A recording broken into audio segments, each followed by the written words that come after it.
শুভ সকাল। সকালটা শুরু হয় আমার এভাবেই। তো আমার কাছে মনে হয় সংসারটা একটা যুদ্ধক্ষেত্র। আমার মতো হয়তো প্রতিটা নারীরই এরকমই মনে হয়। তো এর মধ্যে দিয়েই চলতে হয় আমাদের। ৬টা থেকে শুরু হয় আমার এই যুদ্ধ, আর গিয়ে শেষ হয় রাত 12টায়। এর মধ্যে আর কোনো টাইম আমার হয় না। যতটুকু সময় আমি পাই দুপুরের পরে, ততটুকু সময় আবার এই মোবাইলের পিছনে দিতে হয়। শখের বশত এই যে ভিডিও এগুলো শুরু করেছিলাম ভিডিও করা, কিন্তু এখন একটা নেশা হয়ে গেছে, না করলে আর ভালো লাগে না। এজন্য এর পিছনে অনেক শ্রম যায়, অনেক সময় যায়। তো যাই হোক, ওদের জন্য এই যে নাস্তা রেডি করতেছি, তারপরে ওদের স্কুলের টিফিন রেডি করে নিয়ে ওর বাবার জন্য নাস্তা রেডি করে, আবার দুপুরের খাবার রেডি করে রেখে তারপরে ওদেরকে নিয়ে যাই।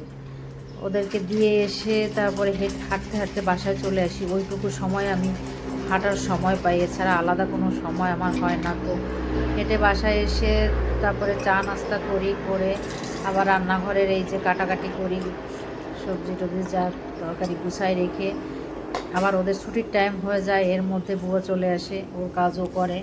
আমি ওদেরকে আনতে যাই, নিয়ে এসে ওদের স্নান টান করাই, ওদের ফ্রেশ করে কিছু একটা খাইয়ে দিই হালকা পাতলা। তারপরে রান্না শুরু করি। রান্না শুরু করে পরে 2টার মধ্যে রান্না শেষ করি। আমার বড় ছেলেটা 2:30টায় কোচিংয়ে যায়। তো আমি তার আগে রান্না শেষ করে ও খেয়ে দিয়ে কোচিংয়ে চলে যায়। তারপরে যতটুকু